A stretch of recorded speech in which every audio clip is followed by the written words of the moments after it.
Olá, eu vim aqui hoje para a gente conversar um pouquinho sobre um tema que está sendo muito falado, né? Que está em evidência nesses últimos dias, nesses últimos meses, que é a mostra cultural das escolas.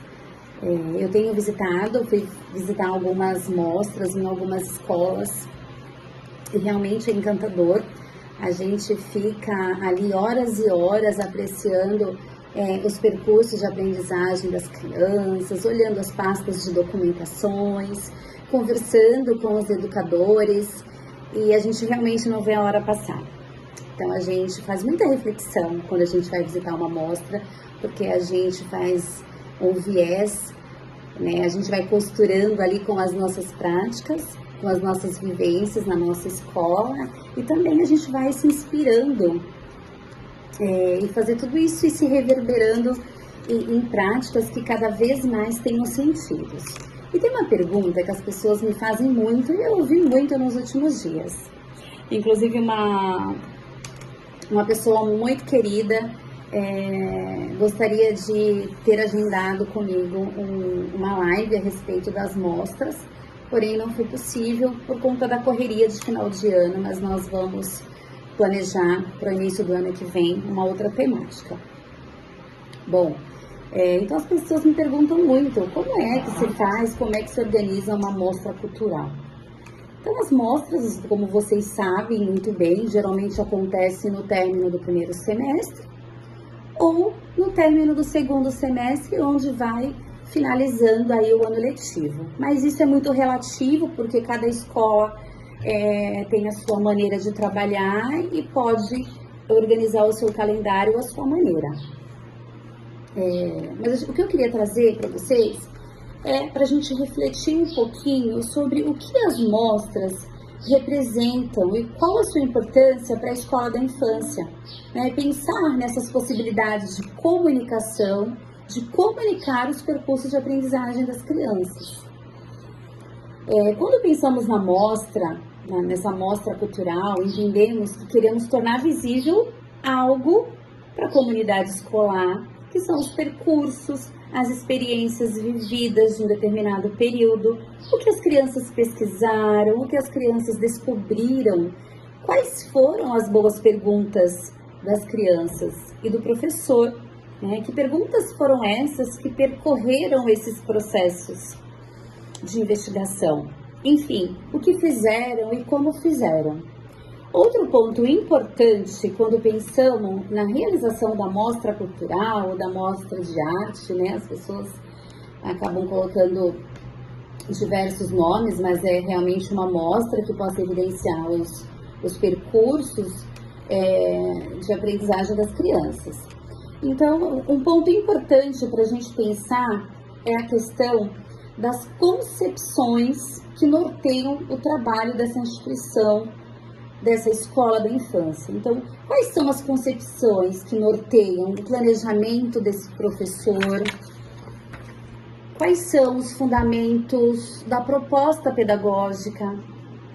A participação da equipe toda, a integração com as famílias, que ferramentas a gente utiliza para que essas concepções aconteçam. Então, tudo isso alinhado a uma gestão democrática, onde todos precisam participar, se sentirem pertencentes a todas essas concepções. Então, estes princípios, como eu já falei, o planejamento, a avaliação, os fundamentos da proposta pedagógica, a participação da equipe toda, a integração da família, todos estes princípios precisam ser velados nessa mostra. Eles precisam ser revelados por meio dessa mostra, onde a gente vai dar visibilidade aos processos de aprendizagem das crianças. E quando pensamos na mostra, logo nos vem à cabeça a palavra estética, algo muito falado. A estética, pensar na estética, na organização, nos detalhes, nas sutilezas que encantam os olhos de quem vê. Isso é muito importante. Sim, muito necessário. Mas é necessário uma escolha criteriosa do que vamos comunicar. Quais foram as evidências que saltaram aos olhos das crianças? o que desencadearam boas pesquisas. Isso precisa constar nas comunicações. Então, a estética, ela tem esse lugar do belo, da boniteza, porém, ela precisa estar alinhada, de fato, a tudo aquilo que dá sentido às crianças, aos pequenos grupos, a criança na sua individualidade. Às vezes, um percurso é de um grupo de 3, 4 crianças, ou, de repente, a metade da sala.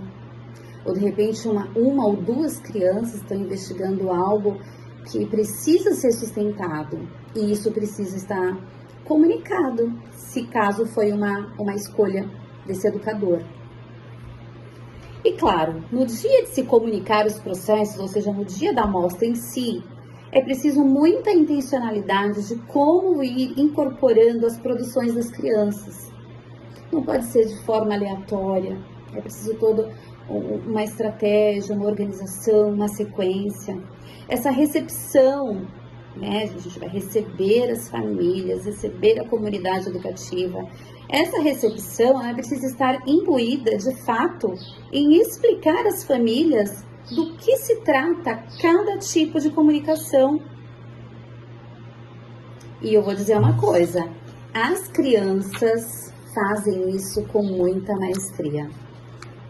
Eu falo com propriedade, porque nessa última amostra, tanto nessa última agora do final do ano, quanto a outra que ocorreu um pouquinho depois do recesso de julho, foi lindo de ver as crianças mostrando para as famílias as suas produções, relembrando fatos, mostrando o que fez, mostrando com quem fez, mostrando como fez, o que utilizou. Então, ninguém melhor que eles para estarem no dia dessa mostra, recepcionando e falando sobre os suas produções, seus saberes, suas construções. Só, gente, que tudo isso precisa ser previamente pensado. Então, é preciso pensar os espaços que eu vou utilizar na minha escola, se é o hall de entrada, se é a minha sala referência, se eu vou espalhar pelo pátio, né? Pensar nas materialidades, quais suportes que eu vou utilizar para colocar, por exemplo, um autorretrato feito de argila, pensando sempre na questão da sustentabilidade. Essa última amostra, algum pequeno grupo fez um autorretrato com argila. A gente estava trabalhando a questão a linguagem da linha já há um bom tempo. E eu coloquei para eles uma outra proposta para sustentar a pesquisa deles do autorretrato e a questão do traçado da linha. E a gente ficou pensando em possibilidades de deixar esses autorretratos como num porta-retrato mesmo, como a gente usa na nossa casa, as fotos no porta-retrato. E a gente utilizou caixas de ovos, fizemos algumas fissuras e encaixamos e ficou muito bacana. Então, existem muitas possibilidades da gente pensar em suportes, caixas, né, caixas de madeira, caixas de papelão. Então, a gente não precisa querer, né, o mais lindo de todos, o mais caro, porque até mesmo porque a gente tem que tentar fazer o melhor com o que a gente tem. Como vai ser o tipo da escrita que vai compor, que vai habitar essa amostra? Vai ser uma escrita, um manuscrito? Vai ser digitado? Vai ser os dois tipos? Então, tudo isso precisa ser pensado previamente. É lógico que tem coisas que acontecem muito aqui no improviso e que dá super certo, né? Que são alguns pontos importantes. Um outro ponto importante na amostra é que ela precisa revelar, por meio do próprio espaço, né, os espaços que são organizados e o ambiente, quando a gente fala de ambiente, a gente fala do estabelecimento das relações. Então, a amostra, ela precisa revelar, por meio do espaço, do ambiente, como as crianças habitam esse lugar, porque é o lugar delas, pertencem a elas. Como estão essas estantes da sala referência? Como estão os livros, os potes, os pincéis, os riscadores, enfim, eles estão acessíveis? Como é a pia que eles fazem a higiene, da altura deles, eles têm autonomia e acessibilidade para conseguir fazer uma escovação, lavar as suas mãos sozinhos. Então a mostra também tem esse viés de promover as pessoas que vão visitar e entender de como é esse cotidiano na sala, na escola da infância. A mostra tem esse propósito de convidar, de acolher, da mesma maneira que nós, professores, convidamos as crianças a habitar os espaços da sala referência, os espaços coletivos, por meio de contextos previamente organizados ou muitas vezes com a ajuda das próprias crianças. Então a mostra é sobre contar a história daquele lugar e por meio de painéis, com fotografias, mini histórias, evidenciando essa jornada dos agrupamentos em diversos momentos na sala referência e nos espaços coletivos, nos momentos da atividade de atenção pessoal,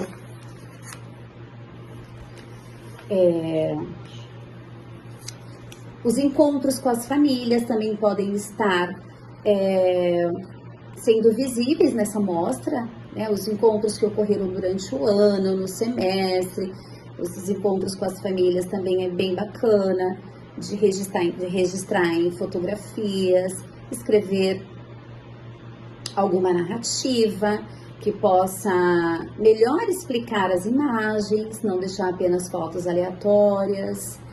Esse espaço de interação com a família e a comunidade escolar por meio de vivências. Então, na mostra é interessante também que a gente pense em algo em que as famílias possam interagir. Um exemplo que eu dou na minha primeira mostra foi a organização de uma oficina de argila, onde as mães puderam vivenciar com as crianças, enfim, as famílias, as crianças de outras salas, tiveram acesso para que pudessem vivenciar aquele espaço com a argila, com os acessórios todos que pudessem se combinar ali naquele momento, para que as famílias, as crianças, enfim, todos pudessem realizar suas criações. E foi muito bacana, porque além de fazer, a sala ficou lotada, a gente viu o interesse, a motivação, a gente organizou uns quadradinhos de papelão para eles levarem isso para casa. No meu caso foi a vivência com a argila. Foi apenas um exemplo, porque foi a minha realidade. Porque foi significativo para o meu grupo, né? Mas então aí cada um vai pensar no que pode ser, que tenha sentido, que fez sentido no decorrer da jornada e colocar isso para as famílias, para as pessoas poderem vivenciar. Então a interação também é muito bacana. Enfim, não é só apreciar a mostra, mas brincar, desenhar, fazer algo inédito. Isso é criar memórias. Promover de fato esse sentimento de pertencimento daquele lugar que é de todos, que é do professor, que é das crianças, que é dessa família. E todos, né? Porque todos percorreram esses caminhos. Então a mostra, gente, é sem dúvida uma ferramenta valorosa que utilizamos para testemunhar os saberes que as crianças constroem ao longo da jornada. Eu, esse ano, tive a oportunidade de realizar, junto com a minha equipe, 2 mostras. Esse ano eu voltei para a sala de aula e foi muito bacana, porque eu pude validar muitos estudos, muitas pesquisas, que é um assunto que eu gosto muito e que eu debruço bastante por meio de clubes de leituras, de cursos, enfim. A própria documentação pedagógica se fazendo presente na minha prática. E quando a gente fala de um lugar que a gente não viveu, é uma coisa, mas quando a gente fala de um lugar que a gente vivenciou, colocou o pé, colocou as mãos, colocou o corpo inteiro, é possível. Então as mostras sempre será uma ferramenta bem interessante para a gente fazer e fazer com maestria, com sentido principalmente.